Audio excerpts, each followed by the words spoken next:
תום צ'ו, קניפי הקניפוש. נולדת ביולי 1995.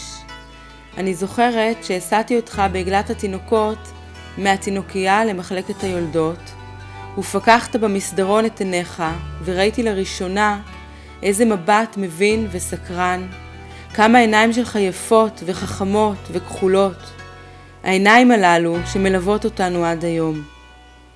היית תינוק מדהים, לישון לא אהבת בכלל, לא ביום ולא בלילה. אחד הרגעים הכי קשים שאני זוכרת, למעט הברית, היה היום שבו הכנסתי אותך לבית התינוקות בקיבוץ נחשון, והפרידה ממך, והגמילה שלך מהנקה. אולי היה לי הרבה יותר קשה ועצוב מאשר לך.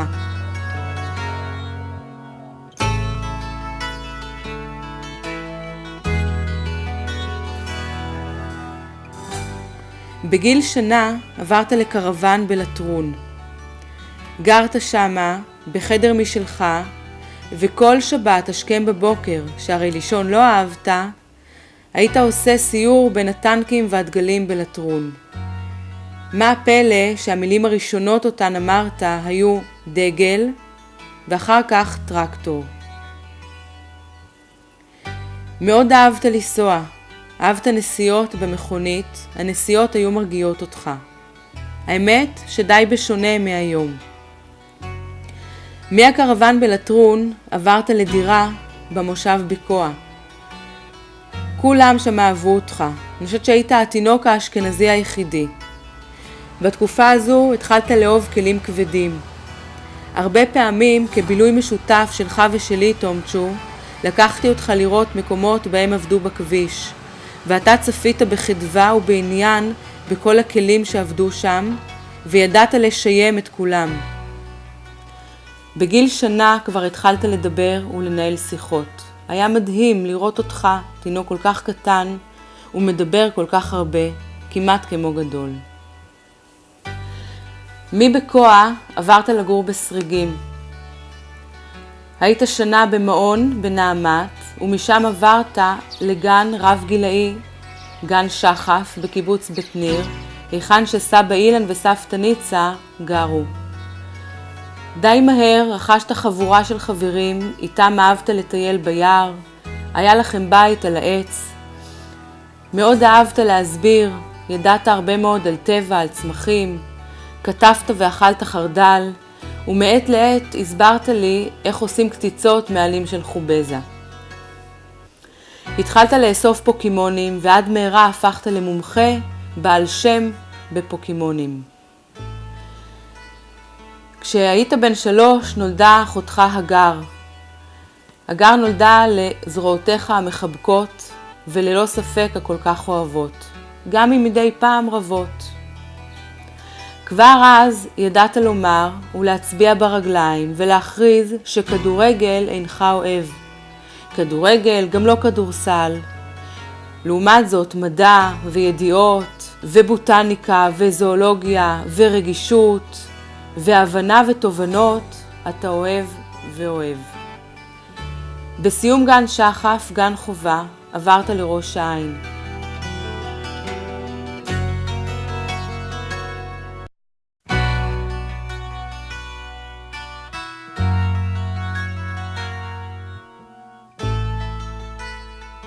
את כיתה א' התחלת בראש העין. בהתחלה לא הבנת מה רוצים ממך. מה זה לשבת בכיתה, מה אלו שיעורי הבית, מי אמר שיש הפסקות כשיש הפסקות ושיעור כשצריך לשבת בכיתה. לקח די הרבה זמן עד שהבנת מה זו המסגרת הזו של בית ספר של לימודים.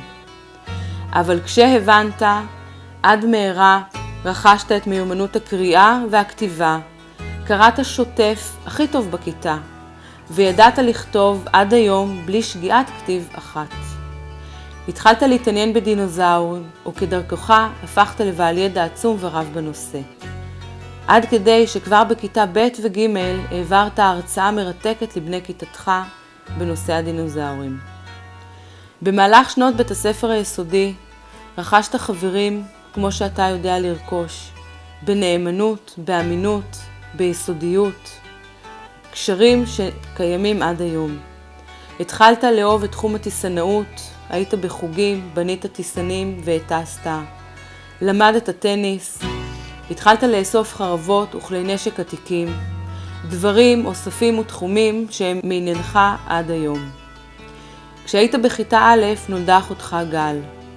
גל גם היא זוכה לתובנה שלך, לאהבה שלך ולרגישות. לאט לאט רכשת תחומים שאתה במיוחד טוב בהם. וכשעלית לכיתה ד' נולד אחיך יותם. גם יותם זוכה להערצה שלך ולאהבה הרבה שלך ולהתפעלות הכל כך אותנטית שלך מהקוביות שבבטנו. הפכת לשם דבר בחוכמתך, בכושר הביטוי המעולה שלך ובשפתך העשירה, כמו גם בכמות הידע והידיעות שלך. בקיץ בו סיימת את בית הספר היסודי, למורת רוחך עברנו לקיבוץ רבדים.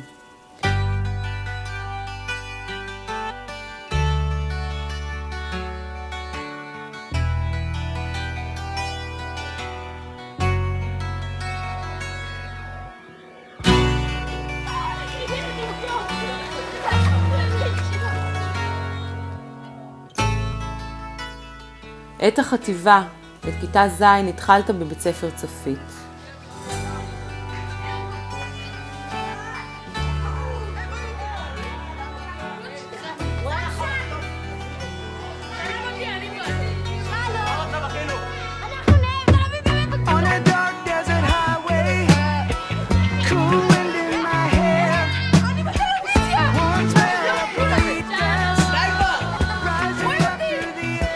היה קשה, הקליטה לא פשוטה, לא ברבדים, לא בצפית.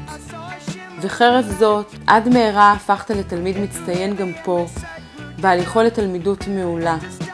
היושר שלך, כושר הביטוי, רדיפת הצדק שלך, שישארו שלך לתמיד ולעולם. פה נולד אחיך ניצן, וגם הוא, עם כל התקופה אליה הוא נולד, זוכה ממך כאח גדול להגנה ולאהבה ולקשר כל כך יפה. אתה הולך בחריצות, מנסה להשתלב, ולבסוף גם מצליח. Welcome to the Hotel California.